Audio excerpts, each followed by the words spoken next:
So, good morning, everybody. I am Dipanjan Ghosh. Today, I want to discuss about the different events of fertilization. Different events of fertilization. That is, what are the events basically occur during fertilization? Let's discuss about that topic. If we go to the fertilization events, then we see there are three types of events. Basically, one is the free fertilization events, fertilization events, and post fertilization events. So we know basically what is the meaning of fertilization, pre-fertilization events. In that particular cases, we see that the male gamete and female gamete, two types of gamete is actually generated. That's why it is called the gametogenesis phase. Now that is the gametogenesis refers to the process of formations of two types of gametes.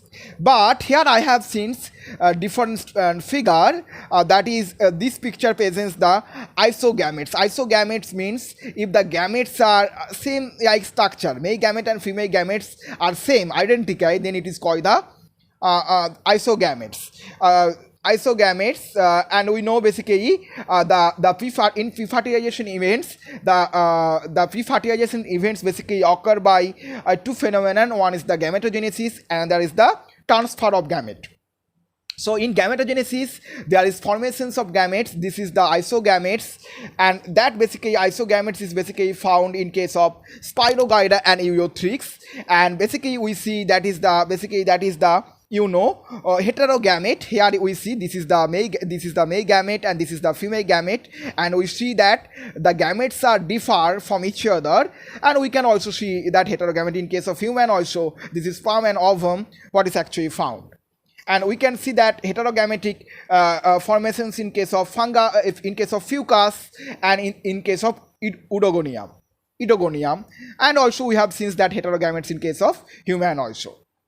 Now I come to the aspect of transfer of gamete, and whenever I have discussed about the transfer of gamete, then you have to realize not only the gamete formation is essential for the fertilization process, because the transfer of gamete, there are two gametes. If that gamete is generated, but if they cannot come close to each other, then there is neither any possibility of fusion. So that's why the attraction force is very essential.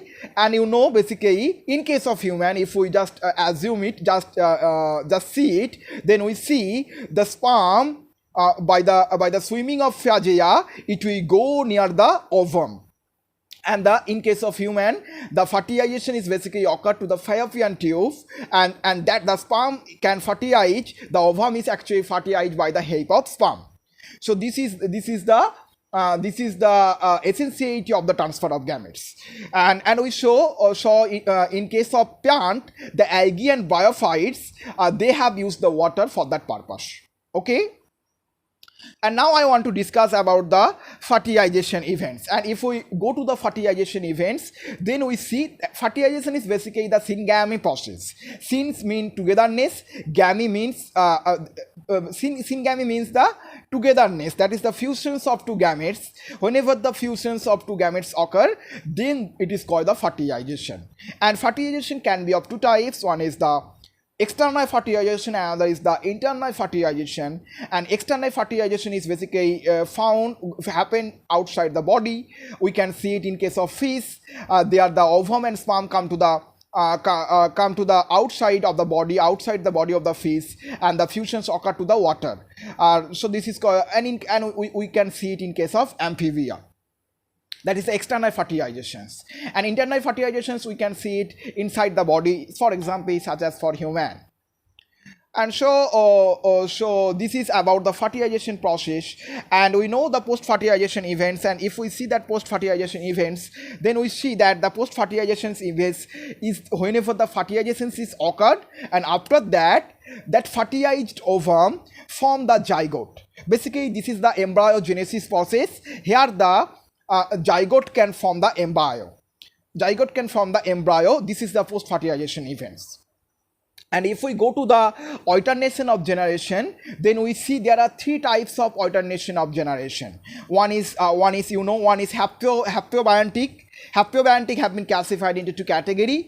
One is haplontic, which is found in case of Spirogyra, where the haplontic stage is, that is the haploid stage is very dominated, very prominent.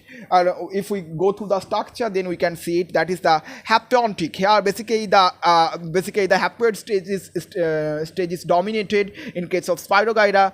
That is the in case of Fucus, that is diplontic, but it is also included within haplobiontic, but it is diplobiontic. Diplontic. Here, the twin stage is very dominated.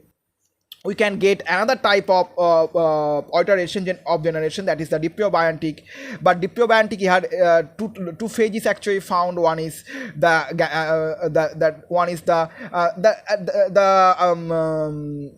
essentiality of two phases equi, that is the haploid stage and diploid stage are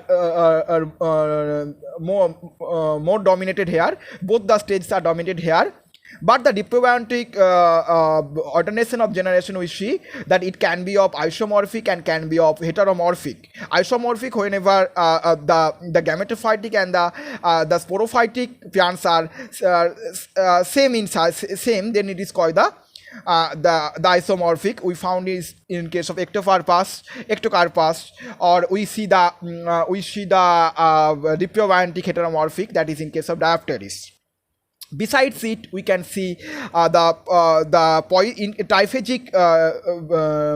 phage, which is found in Poisiphonia. Basically, Poisiphonia is a rhodophyte. And we see that here basically triphagic means 3 phage, 2 haploid phage and 1 diploid phage. So that's why it is triphagic. So we have since that triphagic alternation of generation in case of Poisiphonia. So this is all about the alternation of generations and the events of sexual reproduction. Thank you.